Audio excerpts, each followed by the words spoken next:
Thank you, Master of Ceremonies, for giving me this wonderful opportunity to address this delegation. My name is Moshie Ratsebe. As I've just been introduced, I'm the Executive Director for the Botswana Investment and Trade Center. We are based here in Johannesburg, Sandton, and we do have a number of offices around the world, in India as well as in London. Otherwise, our head office is based in Gaborone, Botswana. The mandate of the Botswana Investment and Trade Center, as you can deduce from our name, is solely to attract foreign direct investment into Botswana. So our purpose for being here in South Africa, based in South Africa, is to help especially South African-based businesses to assist them to expand into the Africa region, especially those that are targeting investing further into the SADC region. And I will go into details as I go through my presentation. In terms of what my presentation will cover, that's a snapshot of what is contained there in the presentation. I'll make sure that I run quickly through the slides in the interest of time, being very much aware that beer is getting a bit warm, so we need to rush through the slides. Okay. In terms of our macroeconomic data, we are a small population of 2 million people in Botswana, but the beauty about Botswana is that we are right at the heart of SADC, nicely linked to SADC countries, which boast of over 260 million people. So we don't necessarily look at ourselves as 2 million people. We consider ourselves as part of a bigger SADC mall of about 260 million people, just to give it a bit of context. We border South Africa, where we are, Zimbabwe, Namibia, and Zambia. In terms of the land size, we are a size of Texas or France, you can pick and choose. In terms of our GDP, we have a very modest GDP size of $14 billion US. And given a population of 2 million people, per capita GDP of 6.3. In terms of inflation, the Bank of Botswana, which is our reserve bank, has got inflation target objective of 3 to 6%. And over a number of years, we have done very well to try and make sure that the inflation rate is well contained within that objective range. You will understand that inflation is very important in terms of price stability. Price stability being very good when you have to look at economic growth and job creation. And we are currently sitting at, we average just over 3% and well within that Bank of Botswana target objective. In terms of our bank rate, it's currently sitting at 5.5%, prime rate at 7%. Quickly looking at what we believe really gives us the edge as a country, as a good investment destination within the Southern African community, even more importantly within the Africa continent. I'll take you through some of our strengths as a country, why we believe that we're a good, fertile, topsoil environment where investors can come and do business, live and enjoy life in Botswana. But perhaps before I can go into who we are in terms of doing business in Botswana, I would like us to take a look at what one talkative Charles King once said about us. I won't go through the entire clip from a newspaper article, but this was reported in 1966, somewhere around end of September, before that very Good Friday when we attained our independence, 30th of September. And some of the ways that he used to describe our country, which I felt probably captures the essence of where the country really comes from. I'll pick a few words that he had used to narrate, to give a Botswana narrative. He talks of Gaborone, which is our capital city, calling it Gaborone, Botswana land. That's what we used to be called during the British Protectorate time. He speaks of Gaborone as an impoverished, arid and hungry land without hope of achieving economic stability. He also speaks of this capital city as incongruous capital city, that there will be little or no celebration whatsoever during that Independence Good Friday. 2 years of disastrous drought and crop failure have brought havoc and hunger to its widely scattered agricultural inhabitants. More than 1/5 of the population is literally being kept alive by emergency feeding, and the number are rapidly increasing. This is in 1966, just before we celebrated our own independence. And he describes our land as an empty desert land. He speaks of Botswana as a population of 500 people, with a single railway line, one national airline, with one plane.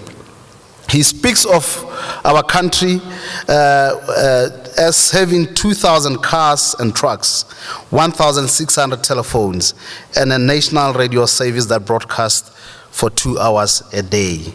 And he calls us a debt-ridden country, describing us as an economic misery, that we are destined to be an international charity case. That was in 1966 when we gained independence. Okay. Now, today we can safely say, and humbly doing so, to say that, look, Botswana is a very good place to live.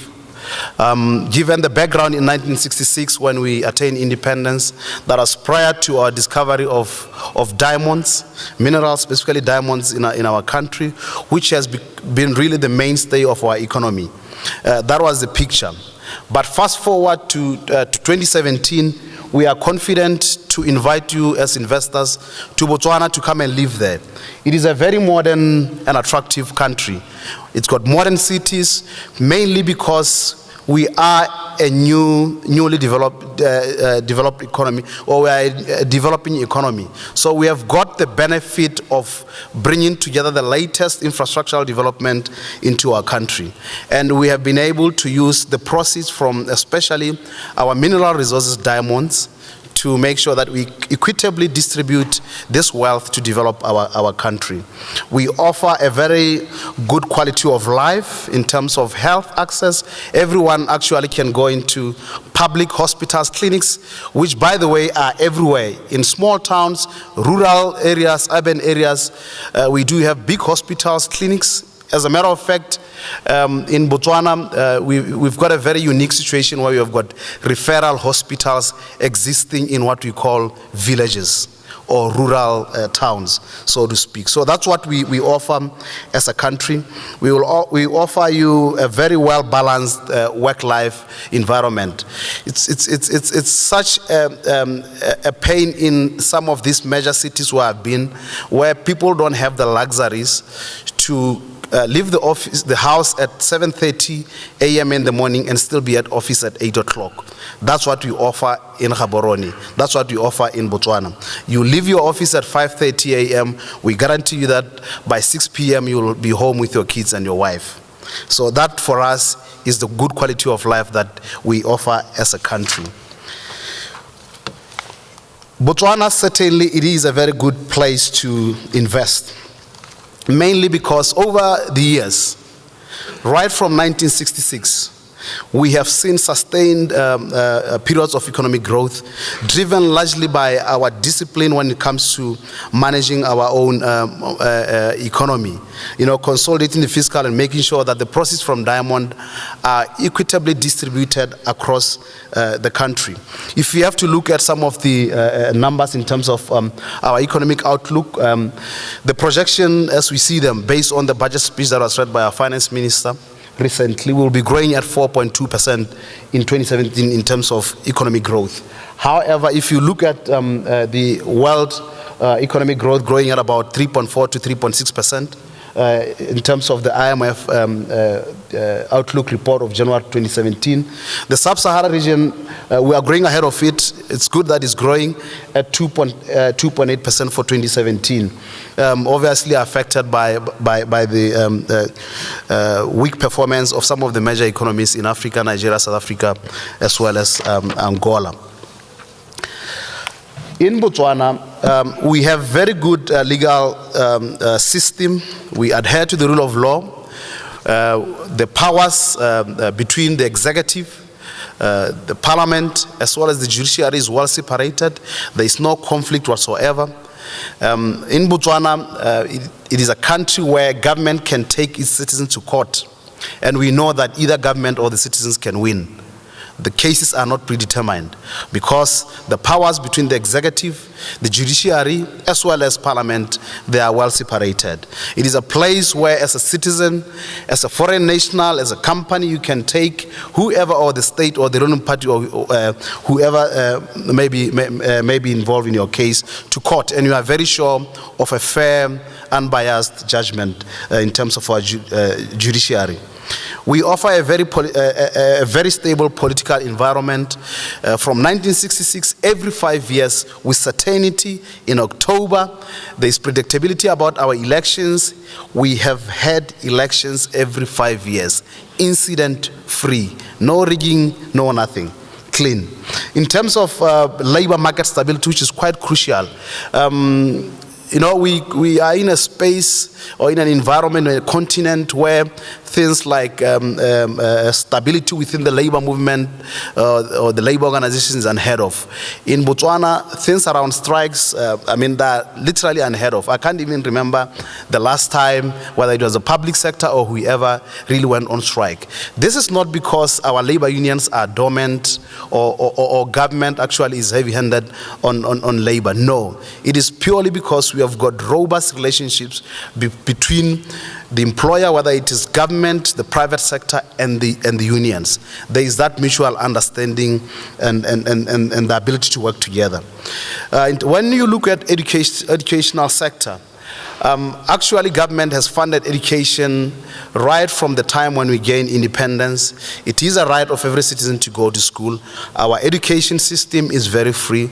All citizens are actually supposed to go to school free of charge. I'm a product of a public education system. My parents never had to pay a single cent from primary school up to the university. So that's what government has used some of its proceeds from the minerals to make sure that it invests in its own people. It is not surprising that as a country, we have got an 82% literacy rate as measured by the UNDP report of 2015. When you look at some of the sovereign credit ratings, we've got the highest ratings in Africa, as measured by by Standard & Poor's, or as well as Moody's. It is not a common achievement, especially in our African continent. We have seen some of the major economies being downgraded to statuses that they don't wish for or they don't desire.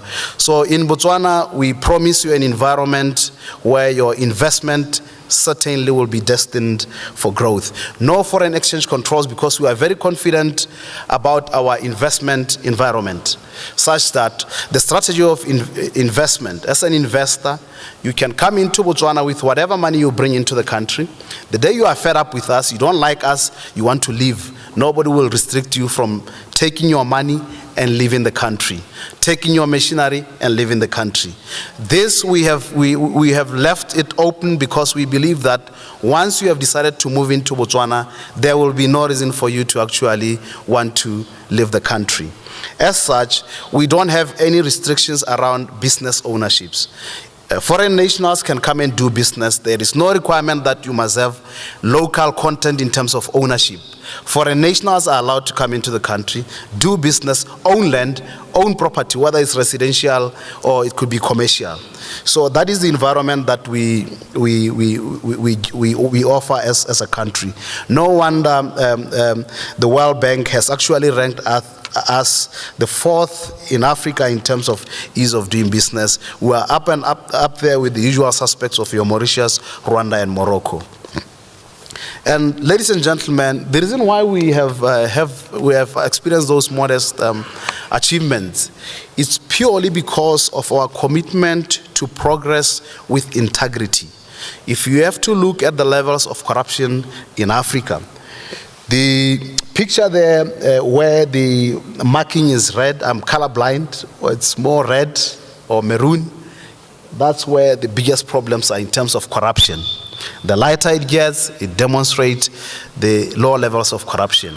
In Botswana, yes, it can never be a place, you can never have a place where there is no corruption. But the truth and the reality is we are the least corrupt country in Africa. Hence the achievement of those indicators that you have shown up there. Thank you so much. If we have to look at our fiscal in terms of the tax framework, we believe that it's very competitive. I mean, if you have to compare us with our peers, corporate tax currently is at 22%, peer average ranks at about 27-28%, depending on who you talk to. So we believe that our environment is quite good. Government, yes, we need to collect taxes from businesses and citizens for social development, but it is equally important that we do that in a very modest way. Certain activities as licensed by government, such as manufacturing, financial services companies, as well as companies that are registered under the Innovation Hub, are taxed at 15%, discounted tax rate of 15%. This is in law. It's not something that tomorrow the Minister of Finance might decide just to change because they don't like a certain business operating in Botswana. It's by law. For it to be changed, it has to be taken to Parliament and be changed by the majority rule. If you look at individual or personal tax, it peaks at 25%. I mean, in some of the countries that we neighbor, I mean, the numbers are quite scary, almost bordering on the 50%. So we believe that this is an environment that will really make sure that as a business, as individuals, you are comfortable, you'll make money, and still be able to save for future development of your business or at personal level. VAT, 12%. If you compare us with some of our peers in the region, we rank very lowly in terms of VAT. When you bring in machinery into Botswana for production, for manufacturing, you are allowed by government to bring in those equipment, machinery for production, duty-free. And where you are developing locals, training them, those that you have hired, government gives you 200% rebate in taxes. Okay, the initial 100%, they will allow you, for those that are in finance, you take it through your normal profit and loss. The other 100%, you do it through your normal, when you calculate your actual tax liability. So we believe that as a country, we provide that conducive environment for foreign nationals to come and do business in Botswana. And for that reason, we wish to invite you to come to Botswana. Perfect place to visit. I mean, I was told that the focus here will be really around real estate development, more geared towards hospitality, hotels, and so forth.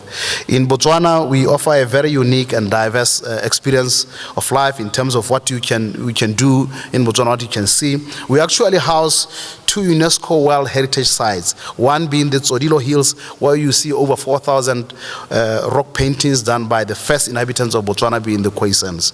We also are the home to the Okavango Delta, which is the largest inland delta in the world. Importantly, we've got a number of game reserves that rank highly worldwide.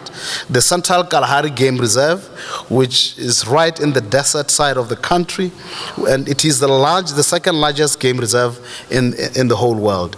We boast of the Chobe National Park, which is along the Zambezi River, where we border Zambia and Zimbabwe and Namibia. We house the largest size of elephants in Africa in that national park. And animals move freely. It's not barricaded whatsoever. They move freely between Botswana, Zambia, Zimbabwe, and Namibia.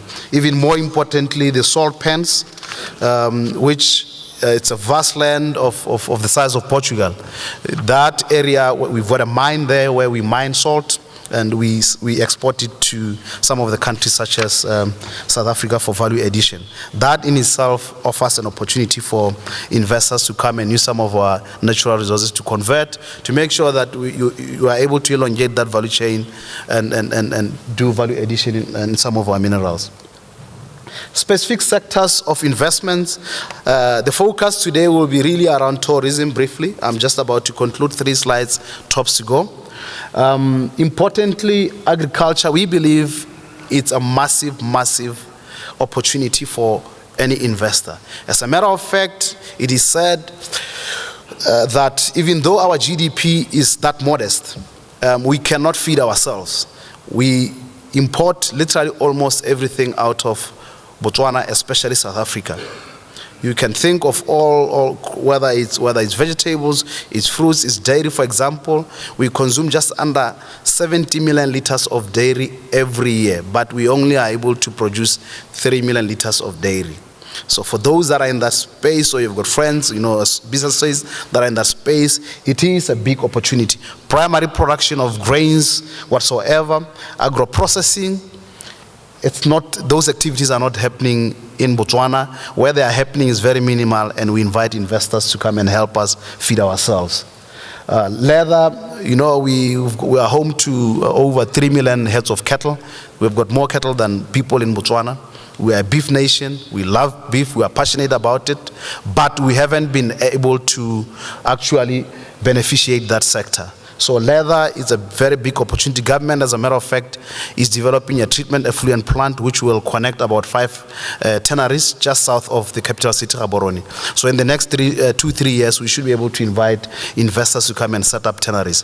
But in the meanwhile, we are looking for investors which can set up training institutions to make sure that we develop skills well ahead of time. Quickly going into our natural resources, I've spoken to soda or salts in the salt pans. We need people who can help us beneficiate, develop chemicals out of this soda ash. Coal is one big opportunity. Yes, the price of coal is still on the floor, but we are saying to investors that, look, we still believe that there is an opportunity to beneficiate this resource. By the way, we are sitting with about 212 billion tons of coal underground, and we use coal to produce electricity at the moment. Automotive component manufacturing, it's one sector where we have been able to demonstrate capabilities, strong capabilities. As a matter of fact, earlier on when the city of Joburg did a presentation, they listed some of the finest auto manufacturing companies here, your Toyotas of this world, your Nissans of this world. It's such a beautiful thing to border South Africa because it's the economic hub of Southern Africa, certainly of Africa. But even more importantly, we are saying to investors, we offer you a very good environment where you can produce in Botswana and still supply into the automotive industry in South Africa. As a matter of fact, we've got 2 big companies that are supplying to BMW, Mercedes, Toyota, Nissan, VW Polo in terms of harnesses. And we believe that we've got the scale to be able to do that. Logistics. It's one area where we believe that if you look at where we are located as a country, nicely right in the center of SADC, for companies that are targeting markets such as DRC, Angola, Zambia, we say to investors that, okay, consider Botswana. Yes, produce from South Africa, but use Botswana as a base for bulk breaking and further distribution into the region. International Financial Services Framework, where we allow companies that are looking at regional operations to hub in Botswana. There are a number of incentives that we give under that framework, some of which include tax-related benefits. Companies, as I've mentioned earlier on, under the IFSC framework, that are taxed at 15%. You are allowed to distribute your dividends outside of the country without withholding any taxes on them. Where you are disposing assets in any of your subsidiaries all over the world, and you are holding at least 25% of shareholding those subsidiaries, we will not charge you capital gains tax as and when you dispose. Importantly, tourism sector, which is the sector that I've got one slide just to take you through that sector. It is the second biggest sector for Botswana. Is very important, very passionate sector for us. And in Botswana, the idea is to make sure that we are able to preserve our natural resources in terms of tourism for our visitors and for our future generations. Hence, the strategy of tourism in Botswana is that of low volume but of high quality. So when you go to Botswana, along the rivers, good management of the environment, you'll not be seeing every Jack and Jill or mushrooming all over the place with their own, doing their own thing. It's well organized, it's well managed to make sure that we preserve this natural resource that we've got. As a matter of fact, in Botswana, 38% of the landmass of Botswana has been reserved for game reserves, national parks, etc., etc. And as I've indicated, that tourism is one of our biggest exports after diamonds and followed by beef. In terms of the opportunities that we believe still exist within the tourism space, they are not at project level, at the higher level as they are. We believe that there is room to bring in internationally branded hotels in Botswana. You know, you've got your Piedmont of this world in Gaborone, but we believe that there is still room for other players to come into the market and play there. Conferencing facilities, especially along the tourist attraction areas. Your Chobe areas is one area where we believe that multinationals can come in and do business, offer some of these conference facilities so that businesses are able to converge, do business there, but even more importantly, be able to enjoy what Botswana has to offer in terms of tourism. Tented camps, air charter services, we've got the Delta. We are saying to companies that have got the capability to come to Botswana and make sure that they participate. Medical tourism is one area that we believe we haven't really been able to exploit it very well. If we are able to set up hospitals, regional hospitals in Botswana, in such a way that you'll be able to attract patients from South Africa, from all over Southern Africa and Africa, but still be able to offer them something that will help make sure that their healing process, so to speak, is fast-tracked. That is tourism. And lastly, hospitality schools is one opportunity that we believe is big and is massive. As I have mentioned earlier, government funds education 100% to this day.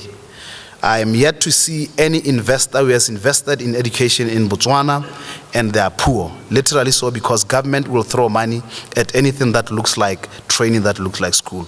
Because every citizen, it is by law that citizens must be trained, and therefore government supports the sector fully. Thank you. Lastly, I've mentioned earlier that we are the Botswana Investment and Trade Center. We have been set up to facilitate investment into Botswana, to roll out that red carpet for investors who walk into the country and help them manage through the, your normal government bureaucratic systems. We have been set up as a one-stop service center to offer some of the services. We help investors with business registration in Botswana.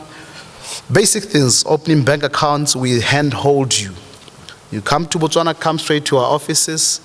All the necessary government requirements, forms are housed at our offices. All we do is to make sure that you fill in the requisite forms. We will take them to wherever they need to be processed. You don't have to do the runaround. That's what we do as Botswana Investment and Trade Center. By the way, because we are a government agency, wholly funded by government of Botswana, our services are free of charge. So you come in, we will help you without any discrimination. Entry visas into Botswana, you want to visit just to come and explore, to see what Botswana is looking like. You are looking for short-term visas, come to us. It's not by law that people must come to us. It's a very free economy, very free environment. If you want to go directly to the Department of Immigration, for example, or Labor to apply for permits, you are allowed to do that. You are not bad to do that on your own. But we promise you the speed at which we will deliver that service, because we've got agreements with various government departments that whoever we bring to them to service, they understand that they are servicing investors, therefore the turnaround time is a lot quicker. We've got a number of land banks across the country. We will allocate you land into those land banks. We've got factory shells in some of the areas in the country. If you are in requirement of a factory space, we will actually help you with factory space at very competitive rates. The idea was not to crowd out the private sector, because we believe in economic growth that is driven through the private sector. But what we offer is competitive with what the private sector is offering. The idea is just to make sure that we help you in terms of soft lending in Botswana. Whatever requirements you may need, really. The IFSC, International Financial Services Framework, which is about hubbing all your operations in Botswana, it's a certificate that is issued by the ministry or the Minister of Finance. We are the secretariat as an entity. You apply, you bring your own business plan to us, tell us what you want to do, and we will help you. We'll explain in detail that framework that will give you access to a reduced tax of 15%, make sure that your dividends are tax-free, your management fees as you earn from your subsidiaries, as your HR people go there, your IT people go there, your auditors go there to service your original operations, you earn those management fees, they will come into Botswana and will not tax them. Where you have suffered taxes in other jurisdictions, in your subsidiaries, where ordinarily under that framework in Botswana, you shouldn't have suffered those taxes, we will give you tax credits up to 15% of all those taxes that you have suffered in those other jurisdictions. So that's who we are, ladies and gentlemen, and I hope I haven't taken too much of your time. For those that want to engage further, I'm available here. We've got some of the companies that are based in Botswana. They have come here to interact with you, and feel free to engage them. Anything that you want to find out more about the country, we are available. By the way, our office is just around the corner here on 88 Stella Street, just opposite the rail train station. For those that are based here in South Africa and they would like to visit us, please feel free to do so. We are at your service. Thank you.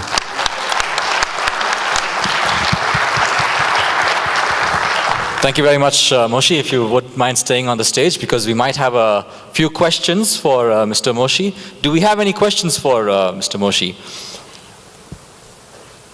No questions?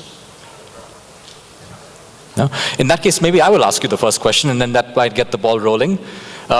So one interesting point that you mentioned was the corruption index. And you know, when it comes to economic development, very often you'll see that there's a very strong link between the corruption index and the economic development of a nation.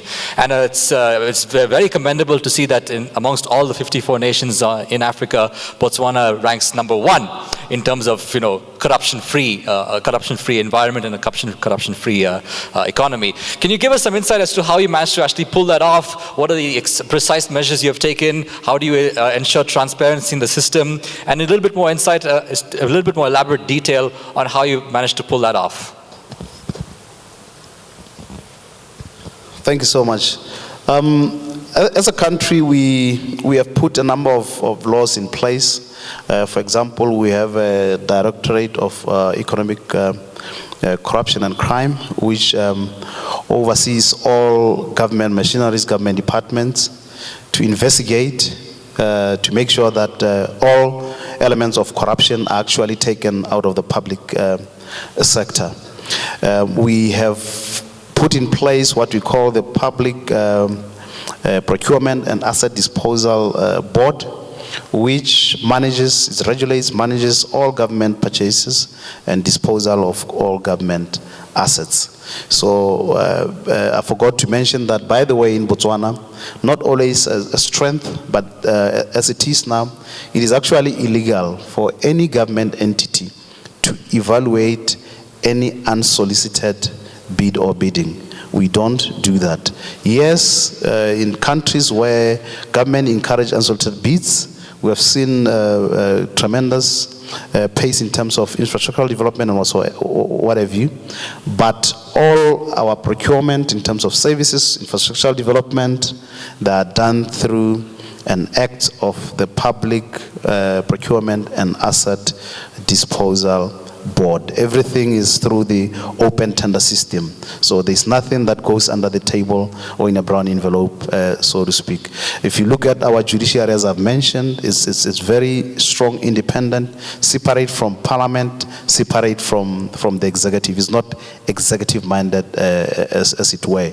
So those are some of the reforms that we had to do as a country to make sure that we attain low levels of corruption. It's not that it's zero corruption, it's the levels are very low, to be realistic.